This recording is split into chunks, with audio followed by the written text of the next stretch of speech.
we present Michael Hordern as Jeeves and Richard Bryars as Bertie Wooster in Stiff Upper Lip, Jeeves by P.G. Wodehouse.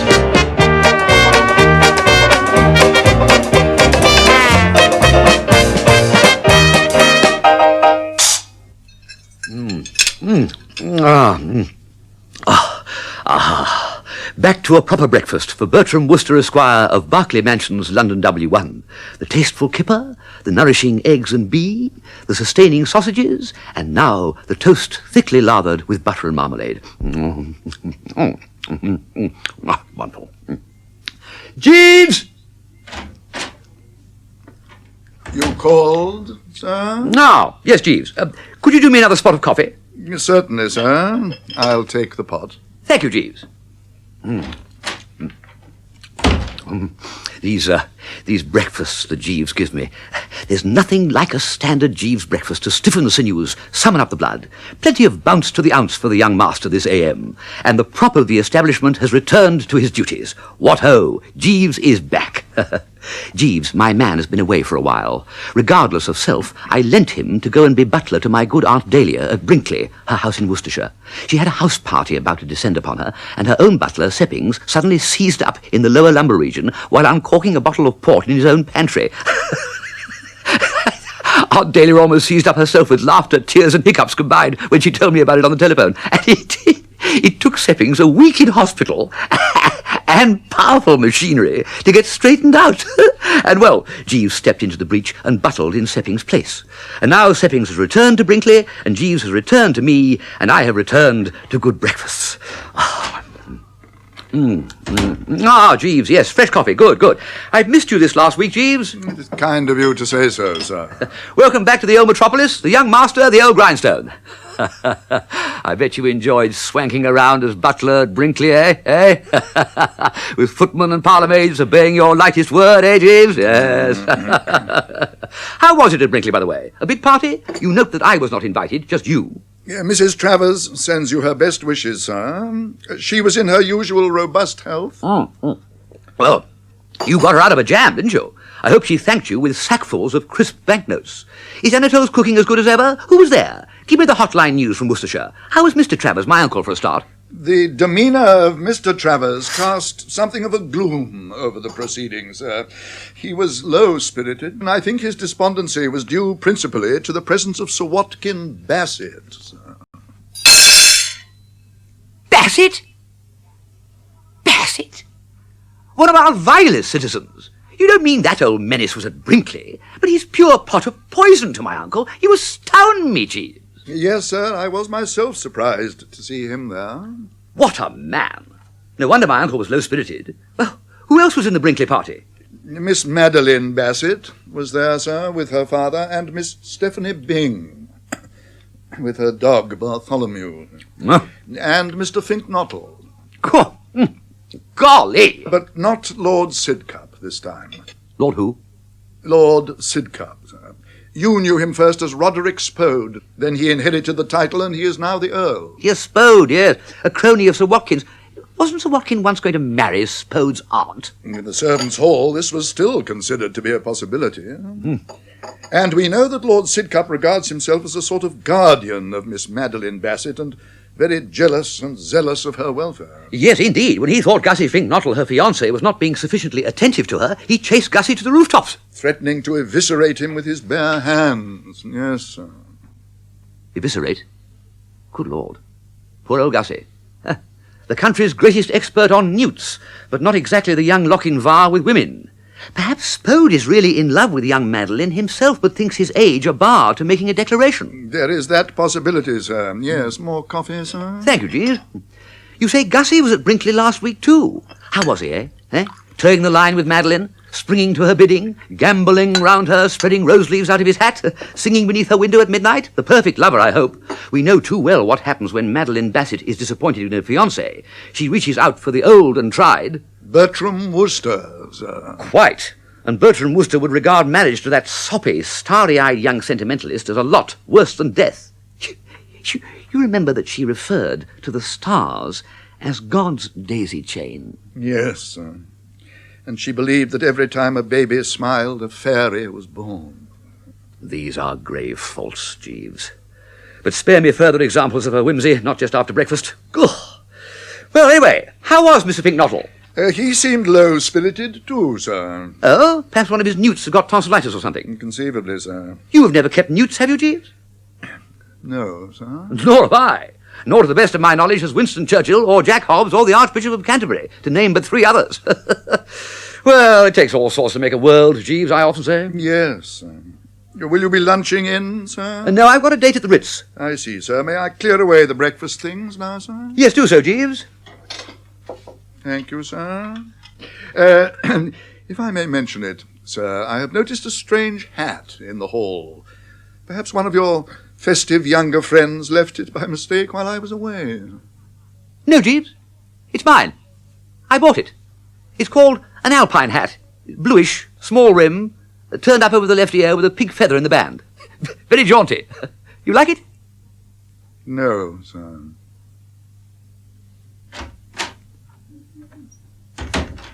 Oh, Lord. I was afraid Jeeves would take against that hat. Now we're in for a clash of wills and a period of umbrage in the home. He's such an old stickler for the rules of correct dress in public for me. If I ever wish to cut a dash and sport something a little in keeping with advanced modern thought, Jeeves turns cold and disapproving, and I eventually wilt and let him have his way. But damn it, this alpine hat will stay. I shall be firm and insouciant. Is there such a word? Insouciant? What I mean is, I don't care. I shall wear the hat down to the nub. It is your Aunt Mrs. Travers, sir, on the telephone. Oh, just coming. Thank you, Jeeves.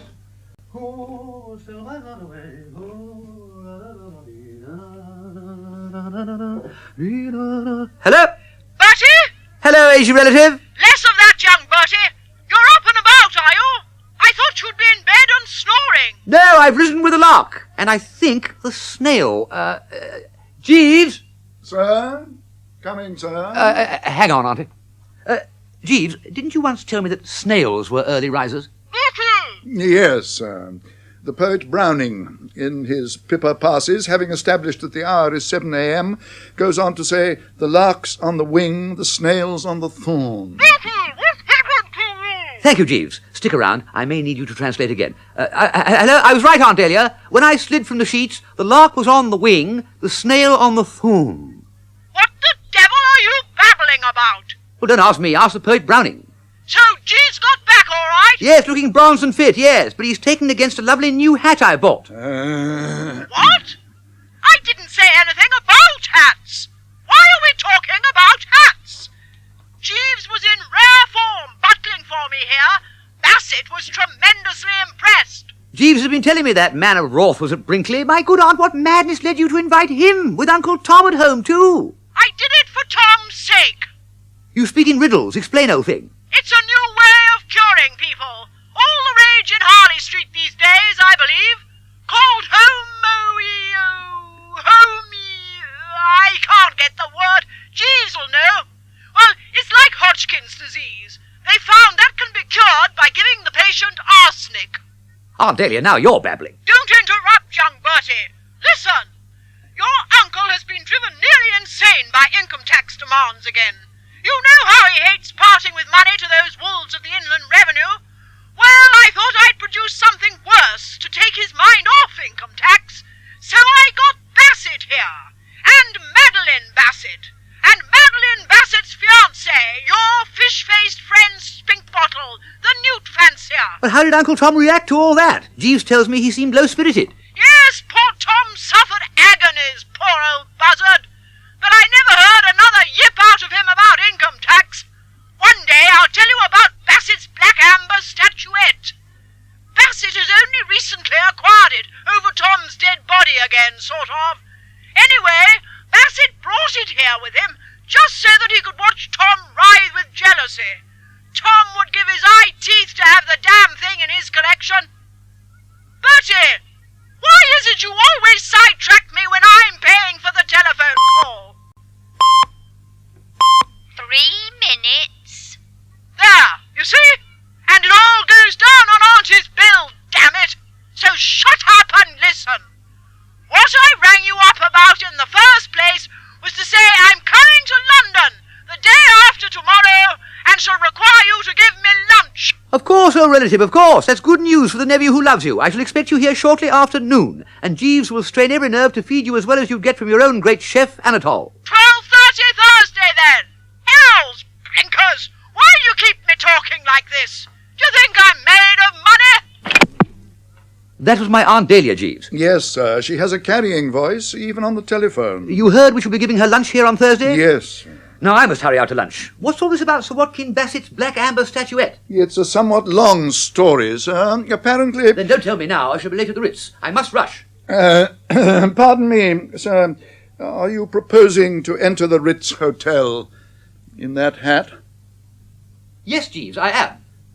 Very good, sir. You still don't like my alpine hat? No, sir. Especially not for the West End of London, sir. Jeeves, in the matter of male headwear, you are not progressive. Your attitude is hidebound. You must learn to accept this hat of mine, to tend it carefully with a soft brush, even to come to love it. This hat stays in my wardrobe and on my head, tilted slightly over the right eyebrow, giving an air of, wouldn't you say, diablerie? Is an air of diablerie what you should wish, sir? Yes, it is. My appearance needs all the diablerie it can get. If Jack Buchanan is in the Ritz when I enter, he will very likely bound up to me and offer his congratulations. I doubt it, sir. Mr. Buchanan has perfect taste in hats. And he is currently in America, sir. Jeeves, I require my umbrella and some chamois leather gloves. Your disapproval of my hat grieves me. I'm sorry, sir, but I cannot recede from my position. Nor I from mine. Is she a great friend of yours, Bertie? No, she is not, so you may speak freely. I think she's a drip. A drip is what she is, nothing else but. Of course, she is very pretty. Undeniably an eyeful. Slim, svelte, and bountifully equipped with golden hair and all the fixings. Any red-blooded sultan or pasha, if offered the opportunity of adding M. Bassett to his harem, or seraglio, would snap her up. But he would regret his impulsiveness by the end of the week. Madeline's one of those soppy girls, riddled from head to foot with whimsy. As bad as that? Oh, yes, worse, much worse. She has a special brand of squashy soupiness, a subtle air of being about to talk baby talk. These are strong words, Bertie. Oh, yes. Madeline Bassett, I say it frankly and fearlessly, is a drip of the first water, the drippiest girl I've ever been engaged to. So you were engaged to her, too? You do get engaged to a lot of girls, Bertie, don't you? Your trouble is that you're so fascinating. A touch fascinating, perhaps. My sister Pauline says there's a sort of woolly-headed duckiness about you. Your sister Pauline and your father put my soul through the mangle at that time. Let me try to forget. Well, who else is at Totley Towers? Let me see. Stephanie Byng is certain to be there. She's Sir Watkin's ward or something, an honorary niece, and she lives at the Towers. And she's engaged to be married to the local curate. You'll meet him too, Harold Pinker, whom we call Stinker. It's good, that, isn't it? Stinker. But they can't get married till Stinker, Harold, I should say, rises in the church hierarchy, notches a vicarage, and a vicar's bigger pay. And that's his and Stiffy's ambition. Tell me about this Stephanie's curate lover. Is Mr. Pinker one of those pale, underfed fellas who bleat in the pulpit? Stinker? Good heavens, no. He boxed heavyweight for the university for 3 years and played football for them for 3 years too. Like the Royal Canadian Mounted Police, he always got his man. And when he did so, the air was vibrant with the excited cries of morticians in the audience making bids for the body. He's a solid mass of muscle, though as clumsy as they come. Couldn't cross the Gobi Desert without knocking something over. We've been friends since Oxford days, Stinker and I. Stiffy rules him with a rod of iron, and he adores it. Anybody else? Let me think. Yes. You'll probably meet a great hefty fellow called Spode, or rather he's now Lord Sidcup. A dominating character, about 8 feet high, broad in proportion, and an eye, I've heard it described, that could open an oyster at 60 paces. Take a line through gorillas you have met, and you get the idea. He has elected himself a sort of protector or guardian of young Madeline. Is that the lot? Yes, I think so. No, I'm wrong, no. Madeline's fiancé, Gussie Finknottle. He's sure to be mooning about the place. Finknottle? Does he wear horn-rimmed spectacles? Yes. And keep newts? Newts? Oh, newts. Yes, in great profusion. Why? Do you know him? I met him at a studio party here in London. You were... Gussie? At a studio party? Good Lord. Yes, we talked about newts mostly, most of the evening. I thought he was a lamb. You mean a fish? I don't mean a fish. He looks like a fish. He does not look like a fish. I'm sorry, well, have it your own way. Anyway, that's the house you're going to. Totley Towers. Wild horses wouldn't drag me there. Pity. I shan't be seeing you for a month then. Oh, thank you, Bertie, for a lovely lunch. And yes, that is a lovely hat. You can tell your man so from me. Thank you, Emerald. You have faultless taste. Ah, it's always nice and quiet of an afternoon here at the Drones. Mr. Wooster, sir, there's a gentleman to see you, a clerical gentleman named of Pinker. Curate of Totley in the Wold. Totley again. It's uncanny. It seems to be wanting to come back into my life, to be closing in on me, waiting to pounce. Sir? What? Mr. Pinker, sir. Oh, bung him in.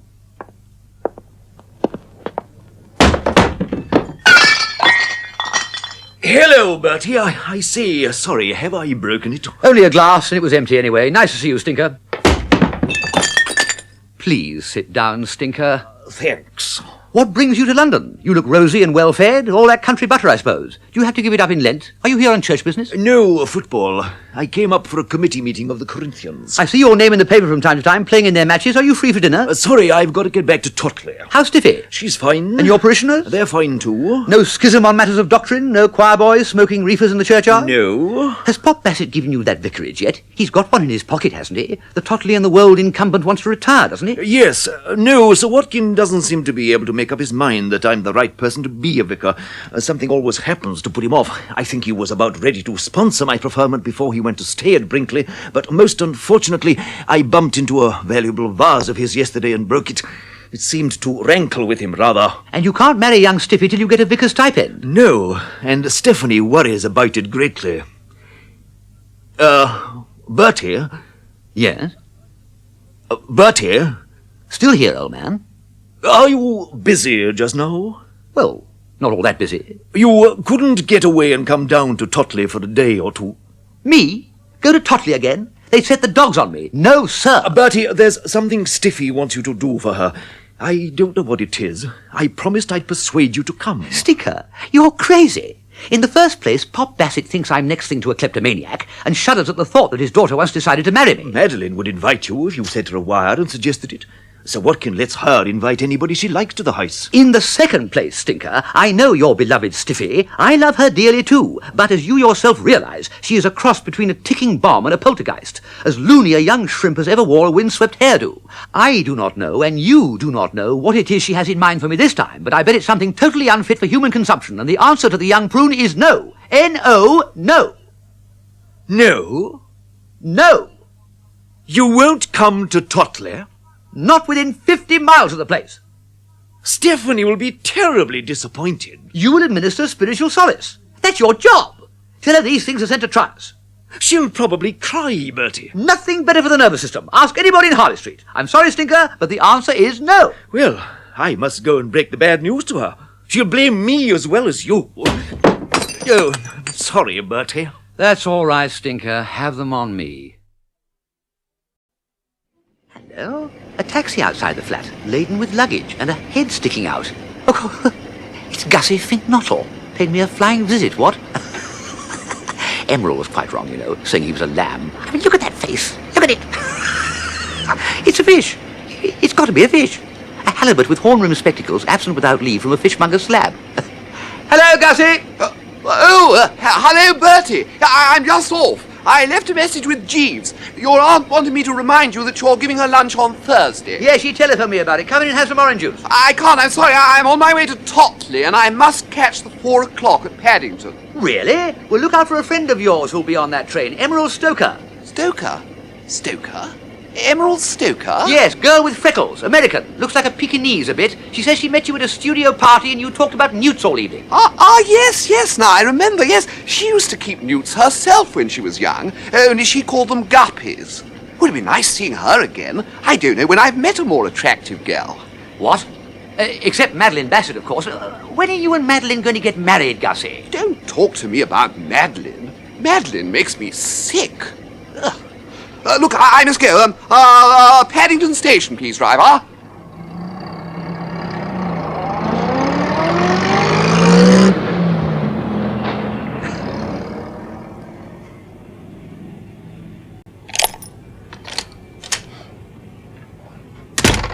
Jeeves! Jeeves! Jeeves! Sir? Oh, hello, Jeeves. I just got Mr. Finknuttle's message from the man himself. But, Jeeves... Sir? Mr. Finknuttle says that Madeline Bassett, his fiancée, makes him sick. Did he say that, sir? He did. And these are not the words of love. I mean, it's clear that there must have been a cooling off of the divine pash, and one asks oneself what's gone wrong. Yes, indeed, sir. And we know what happens if Madeline unplights her troth. Do girls have troths? Do they plight them as well as men? Yes, sir. The phrase is applicable to either party, affecting both. Well, if that troth becomes unplighted, we know what Madeline will do. She'll start looking round for Bertie Wooster again to plight some troth at him. She'll come rushing to me demanding, as she did before, to make my remaining years happy by her sacrifice, i.e. marry me. We cannot have any troths unplighted between Madeline and Gussie. Well, what are we to do? Ought I to go to Totley and try to bring the young couple together again? The suave man of the world talking sense into the heads of two silly idiots? I think perhaps you should, sir. Yes. You will be what the French call a raisonneur. Never mind what the French call me.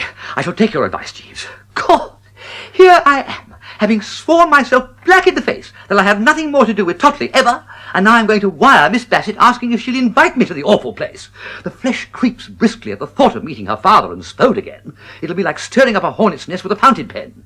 And I'll have to wire my Aunt Dahlia saying I can't give her lunch on Thursday. Yes, sir. Oh, we shall not enjoy ourselves at Totley, Jeeves, for of course I shall need you at my side. But Gussie and Madeline must be brought together again, and it needs the personal touch. Yes, sir. Well, we'll get the telegrams off right away. Have you a pencil and piece of paper? Yes, sir. Right. Now, where are we? Here we are, yes. Now, first telegram. Call it Telegram A. Mm-hmm. Madeline Bassett, Totley Towers, di-da-di-da-di-da, you know the address. Now, we must go very, very carefully. Ages since we had long talk, stop. May I come, Totley, short visit. Query, love, Bertie. Good. Now, then, second telegram, call it, Telegram B. Mrs. Travers, di-da-di-da-di-da, Brinkley. Urgent business drags me from Matrop. Stop. Cannot offer lunch Thursday. Stop. Happiness of two dear friends at Crossroads. Stop. Only Wooster wizardry can salvage sinking ship, comma, prevent dire consequences. Stop. Will explain later. Stop. Stop. To know all will be to forgive all. Stop. Sorry again about lunch, date, cancellation. Stop. Agony for me too. Agony. Stop. Pip, stop. Pip. Must stop. Stop. Love. Stop. Wooster. I think those will meet the case, Jeeves, don't you? I will take them to the post office immediately, sir.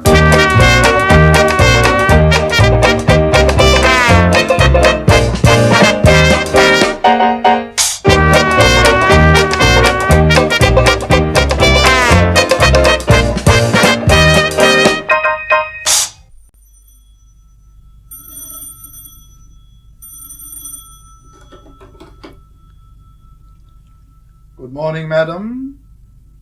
Yes. One moment. It's your aunt, Mrs. Travers, sir. Oh, thank you, Jeeves.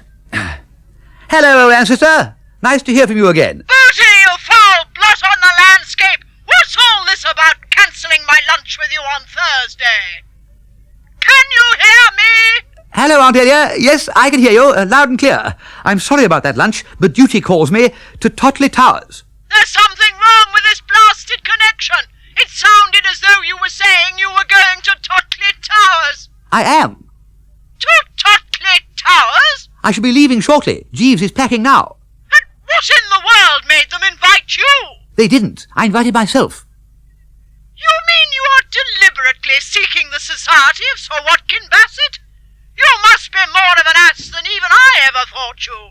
And I speak as a woman who's just had the old bounder in her hair for a whole week. Yes. Well, Pop Bassett, ex-London magistrate who looks like an owl with a dash of weasel blood in him, is not the companion I would choose for a walking tour. And unless one is compelled by circumstances, it is always wisest not to stir him up. But a sharp crisis has been precipitated in my affairs, Aunt Dahlia. Explain yourself, and don't use all those long words. You picked them up from Jeeves. The real reason for my visit to Totley is Gussie Finknuttle. Finknuttle? of yours who got so tight when I roped him in to present the prizes at the Market Snodsbury Grammar School? Yes, that's the chap. He's supposed to be engaged to Madeline Bassett, and now it looks as though the two turtle doves are tearing at each other's throats again. Their engagement is tottering towards the melting pot, and Jeeves thinks, and so do I, that my best interest would be served if I cadged an invitation to Totley, which I've done, and tried to talk some sense into the fat heads of the young couple. Heal the rift, you know. My role will be that of what the French call raisonneur. What does that mean? Ah, quite. But that's what Jeeves says I shall be. Well, don't let the girl start trying to marry you again. That's the peril I face if her quarrel with Gussie isn't patched up instanter. And that's why you're standing me up for lunch on Thursday. I've a good mind to go to the Berkeley and tell Ferraro to send you the bill. Do just that, yes, Aunt Dahlia. It will ease my guilt at having had to turn a loved one away from my door, starving for her proteins and thirsting for the reviving cocktail or two. Go to the Berkeley with the comps of Bertie Wooster, and do not heed the prices in the right-hand column. Tell Ferraro to deny you nothing and to send the ruinous bill across the square to me. Second helpings of everything? Thirds, fourths, if you like. Well, it's a threat. But you're a brave lad to be putting your nose again into Pop Bassett's house. And I've just thought of it. Yes, while you're there, you might sneer disapprovingly at that disgusting black amber statuette thing that Bassett bought for an absurdly small price, just when your Uncle Tom was preparing to pounce on it, checkbook in hand. Dirty work. Bassett deceived the owner about its real value. And it's not the first time he's deliberately bought something in order to arouse your Uncle Tom's jealousy. So sneer at the damned statuette, Bertie. Make old Bassett think he's got a dud this time. Will Spood be at Totley? I fear so. He seems always to be hanging round young Madeline. There's a bad man for you. You mean for you? I don't intend to see him ever again. It is one of my most treasured memories that I hit him on the back hair with that cosh of yours here. You remember? Yes, you put Spode down for the count then. Good work. Only a half swing, but a snappy bit of wrist and a sweet follow-through. He fell to earth smiling like an idiot. To this day, he doesn't know what hit him. I enjoyed that. Aged relative, I'm glad you're paying for this call. What was it you rang up about in the first place? Idiot, nephew. Now you've made me forget. But one word of warning, if you take Jeeves with you to Totley... Of course I shall take him. Well, then watch out. I happen to know that Pop Bassett is trying to steal him from you. What? Bassett? Trying to pinch Jeeves? Yes. When Jeeves was here, Bassett's eyes were following him like a cat watching a mouse. He was making overtures to him, offering him twice the salary to come and join his staff at Totley. Oh, what's the matter with you? Have you fainted? Your words had stunned me. Why, you know the man, and you can't have forgotten how he tried to steal my chef Anatel from me. Oh, there's nothing too low for Pop Bassett to stoop to. He chiseled Tom out of a cow creamer, and now this amber statuette. He's trying to chisel you out of Jeeves, mark my words. And Harold Pinker, the Totley curate, tells me that Bassett is virtually chiselling him out of a perfectly good vicarage that he has in his gift. And that's the man into whose house I shall be going as soon as I finish this telephone call. Aunt Dahlia? Aunt Dahlia? Jeeves, she's cut me off. Yes, sir. Should we not be starting for Gloucestershire, sir? Where? Oh, yes. Have you packed me down to the last shirt stud? Yes, sir. Jeeves, did you hear what Mrs. Travers was telling me on the telephone? About Sir Watkin Bassett and you at Brinkley last week? No, sir. I went out for a few minutes in order to stop the milk and newspaper for the next few days. Well, Mrs. Travers said... Excuse me, sir. I think we ought to be starting for Gloucestershire now, to avoid the worst traffic. Right. On with the alpine hat. I say, Jeeves, would you mind taking the wheel for this journey? I'm feeling a bit shaken, and I need to think. Certainly, sir. I enjoy driving your car. Here we are, sir. Totley Towers. Here we are, sir. Totley Towers. What? Where? Totley Towers. Totley Towers? Oh, Lord.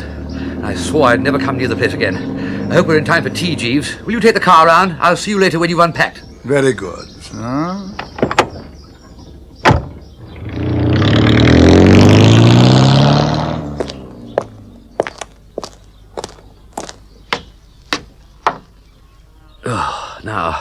Where do they keep the blasted bell?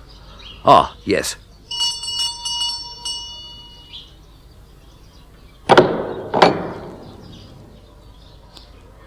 Good afternoon, sir. Hello, Ransom. I expect Miss Madeline told you I was coming. Yes, indeed, sir. Do come in, sir. Thanks. They are in the drawing room, sir, having tea. Really? Oh, really? Tea? Yes. Oh, all right. I know my way.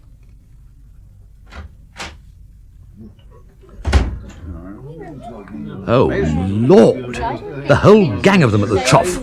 Madeline abaft the teapot, Spode as I feared, Stiffy Bing, yes, and her Scotty dog Bartholomew. You leave my ankles alone, Bartholomew. Stinker Pinker the curate and Gussie Fink Nottle. No Sir Watkin Bassett as far as I can see. Hello, Madeline Oldthing. Kind of you to invite me. Bertie, so nice to see you. Uncle Roderick, you know Bertie Wooster. Bertie, Lord Sidcup. He was Roderick's Spode the last time you met, I expect. Wooster, did you say? Ah, we meet again, Wooster. Hello there, Spode. I mean Sidcup. Stephanie, Harold, Augustus, he is Bertie Wooster. Tea, Bertie? We were just finishing. I'll send for a fresh pot. Oh, thanks. Hello, Stinker. You look worried. What's up, old son? What are you doing here? I thought I told Steph... Bertie! Hello, Stiffy. Bertie! This is a great surprise. Harold told me he'd seen you yesterday and you couldn't leave London. You've changed your mind. Splendid. I've got a lot to talk to you about, but later. Come on, Harold. Hey? You've got to go and see Uncle Watkin in his study and talk about the school treat here the day after tomorrow. Oh, right. Harold, yes, mind that table. I say, I'm frightfully sorry. I've broken the vase. You fool! That was a fine piece. Sir Watkin ought to have locked it away in his collection room. It's smashed beyond repair. Oh, I say, really. Leave him alone. Leave him alone. Never mind, Harold. I never like to think. Come on. I'm Come on. frightfully It's all right, sorry. dear. Don't worry. Such a bloody thing. So, there's to be a school treat, is there? Jolly good. Yes, Bertie, in the grounds here the day after tomorrow. The poor vicar's not well, so Mr. Pinker will be in sole charge. I'm sure he'll be glad of your help if you offer it. Oh, well, I'll talk to him about it. Oh, please do, Bertie. Oh, I must just go and talk to Uncle Hodrick. Thanks for the warning. Hello, Bertie. Gussie, how are things? You've got the room next to mine, Bertie. I'll see you later. Will you? What did I say? I do wish Augustus would learn not to slam doors. He's being very difficult these days, Bertie. I must talk to you about him. You know him so well. Virtually from the egg, yes. Unpredictable a bit, but a heart of gold. You're marrying a sterling chap, Madeline. You won't let him loose on that school treat thing, though, will you? You remember the Market Snosbury prize-giving fiasco? Bertie! That was not Augustus's fault. He was overtired and nervous. We will not mention the occasion ever again, Bertie. I love Augustus, difficult though he is sometimes. Oh, good. That's the way I like to hear you talk. Oh, Bertie, you see what it means. It was sweet of you to come and see me, possibly for the last time before Augustus makes me his bride, his own forever. I couldn't say no to your pleading, but you shouldn't have come, surely. Won't it twist the knife in the wound and cause you needless pain to be near me, knowing that Augustus is my only love, and I can never, never be yours? You and I can never be more than just good friends. It is useless, Bertie. You must not hope. Oh, well, never mind, old thing. But I do mind, Bertie, seeing the look of dumb anguish in your eyes. Oh, life is so tragic, so cruel. But what can I do? Not a thing. Not a thing. Just carry on regardless. But it breaks my heart. Oh, there. Don't cry, old girl. Spode. Out of my way, Wooster. Madeline, what has this man been saying to you? Wooster, if you... It's nothing, Uncle Roderick, nothing. Oh, I must go. Wooster. Yes, Spode? Have a cucumber sandwich. I believe there's a fresh pot of tea coming. Wooster! Muffin? Wooster! What were you doing to Madeline to make her cry? And why were you caressing her head when I came in? I was not caressing her head. I mere patted her top, not in a brotherly manner. Are you sure you wouldn't like a muffin? I was wondering whether to break your neck or not. Brotherly indeed, Wooster.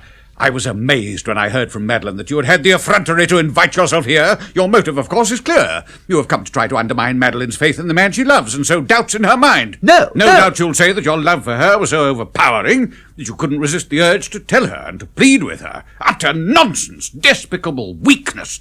Let me tell you. Spode? Don't interrupt, and my name is now Sidcup. Madeline calls me Uncle Roderick. Let me tell you, Wooster, that I have loved that girl for years and years, but never has her Uncle Roderick so much as hinted it to her by word or look. It was a great shock and sadness to me when she became engaged to this man, Fink Nottle. But I accepted the situation because I thought that was where her happiness lay. Though stunned, I kept stiff upper lip? My feelings to myself. I sat like patience on a monument, tight, and said nothing. All I wanted was her happiness, even if it meant marrying this Fink Nottle freak. If you ask me if I approve of him as a husband for the girl I love, I admit that, frankly, I do not. To me, he seems to possess all the qualities that go to make the perfect pill. And I may add that my opinion is shared by her father. But, Wooster, I do not crawl behind Fink Nottle's back and try to prejudice her against him. Very creditable. What do you say? I said it, as you credit. Very white of me. Well, I suggest, Wooster, that you follow my example. I shall be watching you closely, and I shall expect to see less of this head-stroking and shoulder-caressing you were doing when I came in. If I catch you, I will show you your room, Bertie. Be careful, Wooster.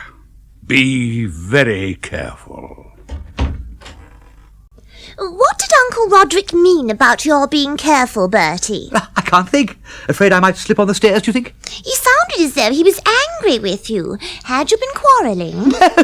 No. Utmost cordiality, our talk. I thought he might be annoyed at your coming here. No. Oh, I'm so glad. He's always been a devoted sort of guardian to me. It would pain me so much if you and he were... Oh, there's Daddy. Sir Watkin Bassett in person, not a statue, and not an admirer of Bertram Wooster. Hello, Sir Watkin. Oh, no. Oh, no. Oh, I can't stand it. Daddy, I forgot to tell you. Yeah? I asked Bertie Wooster to come and stay here for a few days. You did what? When you say a few days... At least a week, I hope. A week? If not longer. Good God. There's tea in the drawing room, Daddy. A fresh pot. Tea? Good heavens. I need something stronger than tea, for goodness sake. Daddy seems upset about something. Perhaps it's this school treat thing that Harold Pinker is organising here in the grounds for the day after tomorrow. The old vicar's not well, so Harold has to run it all himself. This is your room, Bertie. There's Jeeves. Good evening, Jeeves. Good evening, Miss Bassett. Dinner's at 8, Bertie. I'll see you then. Don't grieve. Don't grieve, Jeeves. She's still got this loony idea that I pine with love for her. Well, no danger there this time. Right, Jeeves, pour me into glad raiment. I haven't seen Mr. Fink Nottle for long enough to confirm it, but Madeline tells me that Gussie is her dream man again, or still. And as that was exactly what we came down to try to fix up, it calls for a little rejoicing, I think. And perhaps we might beetle off back to London tomorrow. Mission accomplished. Socks, please, Jeeves. I do not think Mr. Fink Nottle takes such a rosy view of things as Miss Bassett does, sir. He is still very low-spirited. Well, why? Hasn't he been told that he is Miss Bassett's dream man again, or still? Shoes, please. I think perhaps Mr. Fink Nottle's vegetarian diet is causing his low-spirited outlook, sir. Shoehorn. Gussie, vegetarian? No, he loves his food. He insists on second helpings of practically everything at the Drones, especially the meat dishes, grills, roasts and hashes. Watching him tucking into his rations there, a tapeworm would raise its hat respectfully, knowing it was in the presence of a master. I encountered Mr. Fink Nottle in the stable yard as I was putting the car away, sir. Shoehorns. He confided his troubles to me. Miss Madeline has ordered him to forego the flesh of animals. She says that the poet Shelley was all the better in health, and as a poet, for a meat-free diet. Mr. Ransom, the butler, has instructions not to serve Mr. Fink Nottle the meat courses at lunch and dinner, and no sausages, ham or bacon at breakfast. Golly! Collar, it would not be surprising if Mr. Fink Nottle was disgruntled and rebellious. This is frightful, Jeeves. Certainly somewhat disturbing, sir. Well, Miss Bassett has suggested that all was well with the romance, and she was beginning to pencil in the names of the bridesmaids. But if Gussie is seething with revolt, anything may happen. Yes. How's the tie, Jeeves? Allow me, sir. I mean, making the loved one live on spinach, fruit and nuts is not a primrose path to the altar. No wonder Gussie is low-spirited. Ow! Careful. The danger is that he will erupt like a volcano and cast Madeline off, sweeping her aside as he gallops off to a good chop house. Is there nothing we can do, Jeeves? Waistcoat. The poet Shelley regarded the matter from the humanitarian standpoint rather than that of bodily health. He held that we should show reverence for other life forms. It is those views that Miss Bassett has absorbed. Curse the poet Shelley! I hope he trips over a loose shoelace and breaks his ruddy neck. Too late, sir. He is no longer with us. And blast all vegetables! Yes, sir. Your concern is understandable. I may mention that the cook expressed herself in somewhat similar vein when I informed her of Mr. Finknottle's predicament. Her heart melted in sympathy with his distress. Oh, Lord. Dinner, then. And this is not going to be one of those jolly dinner parties with a jovial squire filling all glasses and dancing with the elderly ladies. If champagne is being served tonight, I trust it will keep coming my way. Jacket. I will try to get that message to Mr. Ransom, sir, so that he may charge your glass frequently.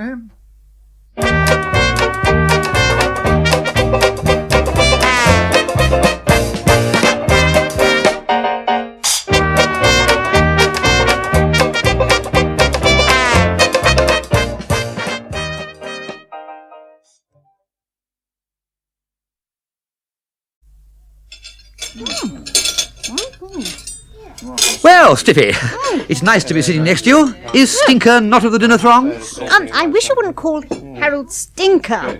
No, he's had to go home and work on the school treat. He doesn't like the prospect of running it by himself. But you'll help him, won't you? I shall have a look at my diary. I may have to be in London by then. You shirker. Ow! You're trying to get out of it. Harold needs everybody's help. If he makes a success of the school treat, you see, Uncle Watkin may say, right into the vicarage you go, my boy. Well, good luck to him. I say, rather silent everybody this evening, wouldn't you say? I'll try and get it going. Well, no. Well, what? I say, Sir Watkin, this centrepiece of yours on the table, is it new? The statuette? No. It's at least 400 years old. No. I mean, you haven't had it long. Dear, oh dear. Soapstone, isn't it? Gosh! Ugh!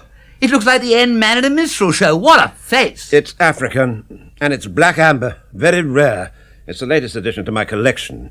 I was very lucky to find it and be able to buy it. Daddy bought it from a man named Plank, who lives near here, at Hockley-cum-Neston Village. Oh, well, I'm not very strong on antiques. Looks just the kind of ugly thing my Uncle Tom would like to have got in his collection. By Jove, yes, I remember now. My Aunt Dahlia was speaking to me about this piece. It must be the one she meant. Black amber, isn't it? She said Uncle Tom would give his eye teeth to have it in his collection. You showed it to him at Brinkley, didn't you, Sir Watkin? Is it valuable? It's worth £1,000, I know that. Stiffy, you do surprise me. Still, you can't say it isn't a gruesome object. They must have seen you coming. It's genuine, is it, Sir Watkin? It's not a fake, is it? Sort of thing you buy on the pier at the seaside. Mr. Wooster, whatever your name is, let me tell you. Ah, Jeeves, tidying up the bedchamber. It must nearly be time for you to be calling it a day. Oh, it's been a sombre evening for me. Indeed, sir. I hope Mr. Ransom followed my suggestion and saw that your glass was kept full, sir. Oh, yes, the flowing bowl came my way commendably often, but it was not a cheerful dinner party. Spode giving me dirty looks, Madeline looking martyred and droopy, Gussie eyeing the meat dishes with hopeless longing. Actually, none of us was eating much. The gloom was affecting our appetites all round. Though the food was high class, if Sir Watkin has failed to lure the chef Anatole away from my Aunt Dahlia, he's obviously got someone very competent wielding the skillet in the kitchen now. Oh, Jeeves, I've just remembered. You recall that yesterday I was going to the Ritz for lunch? Wearing that alpine hat, sir. Yes, I do recall. Well, never mind the hat, Jeeves. I was giving lunch to an American girl, Emerald Stoker. She was my guest at the Ritz. Yes, sir? Well, she told me she was off to Totley Towers for an extended visit yesterday. Have you heard tell of her? She doesn't seem to be on the guest list. No, sir. She is the new cook. What? Emerald Stoker here as cook? I didn't know she could cook. Oh, yes, sir. She told me she had, in her spare time from the Slade Arts classes, taken a course of cordon bleu cookery in Sloane Street. She had recently suffered a financial reverse by putting a large part of her allowance from her father on Glory Girl in the Oaks, and Not being prepared to incur her father's wrath by confessing her shortage of money and the reason for it, she thought she would offer herself as a cook somewhere until the Slade classes begin again. Well, how did she come here? It seems that Mr. Finknottle had mentioned to her that Sir Watkins' cook had just given notice.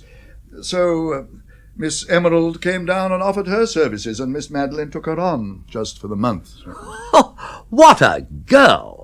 And then here's Gussie Finknottle going hungry on orders from a higher power, viz. Miss Bassett, and the girl he met at a London studio party, for whom he expressed to me feelings I thought dangerously stronger than mere friendship. This girl is serving up the smoked offerings which Gussie is specifically forbidden. I mean, Gussie, the champion tapeworm of the drones, who follows his hot steak and kidney pie with cold steak and kidney pie as a chaser. Gussie now cut down to spinach and such garbage. It is ironic, sir, and sad. Now we know why he said yesterday, Madeline makes me sick. Jeeves, this is all very dangerous. Miss Bassett may say she will never love anybody as she loves Gussie, but that's only her side of it. I mean, picture to yourself, Jeeves, a python at the zoo, waking up from its 6-month sleep and feeling peckish. Imagine if its keeper, instead of offering it a trough full of assorted raw meats, hands it a cheese straw. That python might speak of its keeper as Gussie spoke of Madeline. Yeah, but, and this must go no further, please, sir.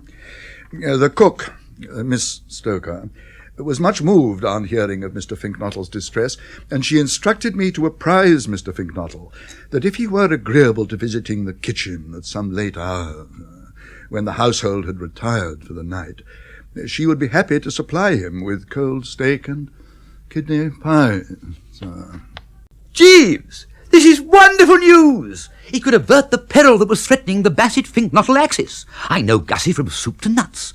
Put him off from his protein and you sour his normal, amiable nature, turning him into a sullen hater of his species, asking nothing better than to bite his nearest and dearest, and to bite them good. But give him that steak and kidney pie outlet, and it will allow him to fulfill what might be called his legitimate aspirations, and he will become his old, lovable self once more. The dark scowl will be replaced by the tender simper, the acid crack by the honeyed word, and all will be hotsy-totsy once more with his love life. God bless Emerald Stoker is the way I look at it.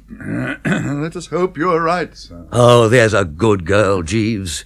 Give young Emerald my cordial greetings when you see her. Explain that I know her dark secret, but will not pass it round, and I would like to hobnob with her very soon.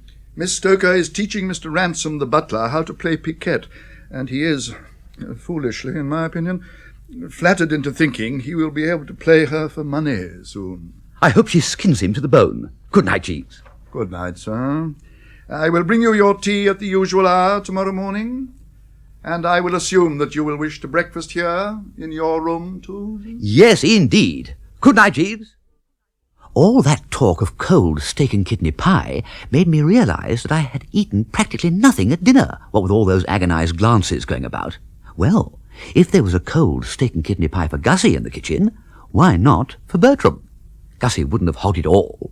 So, on with the dressing gown, and the bedroom slippers, and out into the darkness, not letting a twig snap beneath my feet, as the saying is. Down the passage, down the stairs. Ah! Will you get out? Will you get out? Hey, look out for my glasses. Gussie! I took you for a burglar. You nearly gave me heart failure. I didn't expect you to be prowling about so late. I thought I'd have a clear track. Clear track? Where to? The steak and kidney pie, of course. I'm hungry, if you've left any. Oh, yes, there's quite a lot left. But don't eat it all. I thought I might have another go at it before breakfast. Was it good? Oh, delicious. That's a splendid girl for you. Emerald Stoker, the cook. She wouldn't put a man on a vegetarian diet. What? Now, Gussie. Now, Madeline says vegetables only for you because she loves you and wants you to grow up healthy, strong and rosy-cheeked. Like the poet Shelley. Madeline makes me sick, and the poet Shelley can jump in the lake. Good night, Bertie. Oh, to get to the kitchen, you turn right out of the hall here, through the green baize door, and along a stone passage. Gussie was right. As good a cold steak and kidney pie as I've ever taken spoon to. Best steak, lots of kidney, rich gravy, and not too much of the pie. I shall stop now. Let's see the time before I switch off the lights and feel my way back to bed. 2:15 ac Emma. Right. Douse the glims. Off we go. Stone passage. Hairpin bend. First right. Through hall. Ow!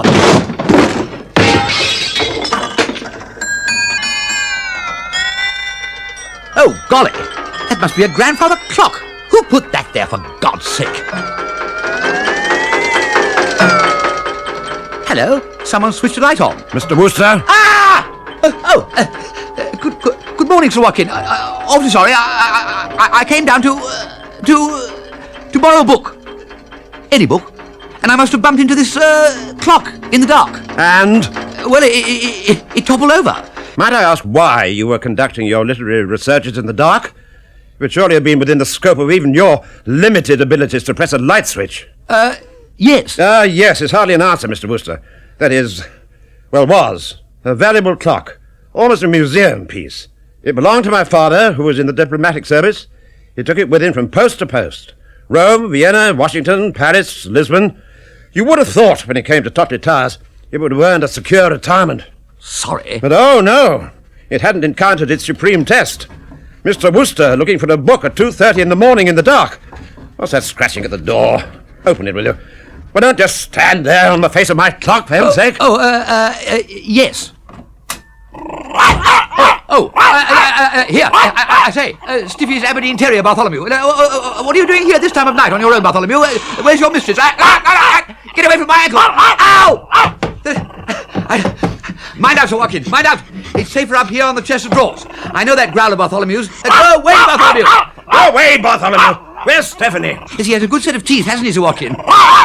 Go away, sir, go away! Lie down, go away, for heaven's sake! This damned dog has bitten the policeman, has bitten my butler Ransom, now it's trying to bite me. It's absurd.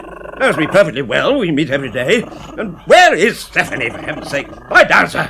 Lie down, go back to bed. Really, you should be quiet. The way my niece allows this infernal animal to... You better join me, Sir Watkin. Dog must be mad. Move along there, Mr. Wooster. Give me some room. I expect Bartholomew's never seen you in that dressing gown before, and he's dazzled. A bit on the prismatic side, that dressing gown, wouldn't you say? Bright purple with yellow frogs. What's wrong with it? You better ask Bartholomew. He seems to have strong views. Not too uncomfortable up here on the chest, are we? Golly, look at that mess that old clock's made. Old and of great value, Mr. Wooster. Like your black amber statuette, Sir Watkin. Let us keep our attention on the dog. Will you sit? And sit. You leave. Leave. Sit. Go over there and sit. Mr. Wooster, isn't there something you can do? Well, nothing I can do, no. You might find the animal 5 pounds. Well, we can't stay up here for the rest of the night. Why not? What's to stop us? Stephanie! Stiffy! Well, for heaven's sake, what have you got there, Bartholomew? Are you being a brave dog, guarding the house? Come to Mother and say, oh, this is a clever boy. He's a clever boy. Well, what on earth do you two think you're doing perched together up there at this time of night? Why have you been upsetting Grandfather Clock? That was me, Stiffy. I bumped into it. I'm as bad as Stinker, aren't I, bumping into things and upsetting them? Less of the ha-ha-ha, and don't mention yourself in the same breath as my beloved Harold. And it still doesn't explain why you're sitting up there like a couple of buzzards in a treetop. We were savagely attacked by your dog, Stephanie. He's been trying to get at us for the last hour. At least it seems like an hour. Well, how can you blame the poor angel? He was guarding the house. Was he guarding the house? Yes, you were. And what were you two doing? Obviously, Bartholomew thought you were in the pay of Moscow. I know Bertie's loony. He was dropped on his head as a baby. But I'm surprised at you, Uncle Watkin. Why don't you go to bed? I can be delighted to go to bed if you'll call this animal off. He's quite all right if you don't go out of your way to stir him up, Bartholomew. Here. Now, you bounder, sit. That's enough. Stay. Thank you, Stephanie. Thank you very much. Yes, we can discuss the control of your dog at length some other time. Good night, Mr. Wooster. And if there's any more of my furniture you wish to break up, pray consider yourself at liberty. I don't believe Uncle Watkin likes you, Bertie. I noticed him looking at you at dinner as if appalled. I don't wonder your arrival hit him hard. It did me. I've never been so surprised in my life as when you suddenly bobbed up like a corpse rising to the surface on a sheet of water. Why did you change your mind? Harold told me you absolutely refused to come to Totley to help me. I did not come to Totley to help you, Stiffy. Stay. Good boy, good boy, good boy. Let's get this quite clear. I learnt that there had been trouble between Gussie and Madeline, caused, I find, by all this vegetarianism she's been forcing on him. I thought I might be able to put a stopper on their quarrel if I came and talked them into sense. Bertie Wooster, the suave diplomat, the little friend of all the world. So I cashed an invitation from Madeline. I see. You were afraid that if Madeline handed Gussie the pink slip, she'd try to marry you. That broadly is the strength of it. Well, you couldn't have come at a better moment. Now you're here, you can get cracking on the job Harold told you I wanted you to do for me. Stiffy, let's get this clear. No, naughty boy, naughty boy. I am not going to lift a finger to help you. I know the sort of mess you push people into, especially me. I won't do it. But this is something quite simple, Bertie, and you'll be bringing sunshine and happiness into the life of a poor slob who's been chiselled out of both. Weren't you ever a Boy Scout, Bertie? Not since I was a boy. Well, there's a lot of leeway to catch up in the way of good deeds, then. These are the facts. Listen. I don't want to hear any facts. There's a good boy, Bartholomew. I will not take part in any more disgraceful projects of yours, young Stiffy. Do you want me to get Bartholomew to start where he left off, just near your ankles? Seize! Go on. Here, Bartholomew. Sit. Very well. Tell me all, but make it brief. Oh, it won't take long, and then you can be off to beddy byes. You remember that little black amber statuette in the middle of the dinner table tonight? Yes, vividly, an eyesore. Uncle Watkin bought it from a man called Plank. So I gather. Well, do you know what he paid for it? 1,000 quid, you said? No, I said it was worth 1,000 quid. But Uncle Watkin got it off this poor innocent sap for a fiver. He makes no secret of it. He was swanking about it at Brinkley last week. We can't have him getting away with raw work like that. We must give him a sharp lesson. Have you tried doing anything? In a sort of way, yes.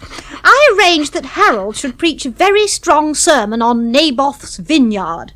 Not that I suppose you've ever heard of Naboth's vineyard. I doubt if there's a man in London and the home counties who has the facts relating to Naboth's vineyard more thoroughly at his fingertips than me.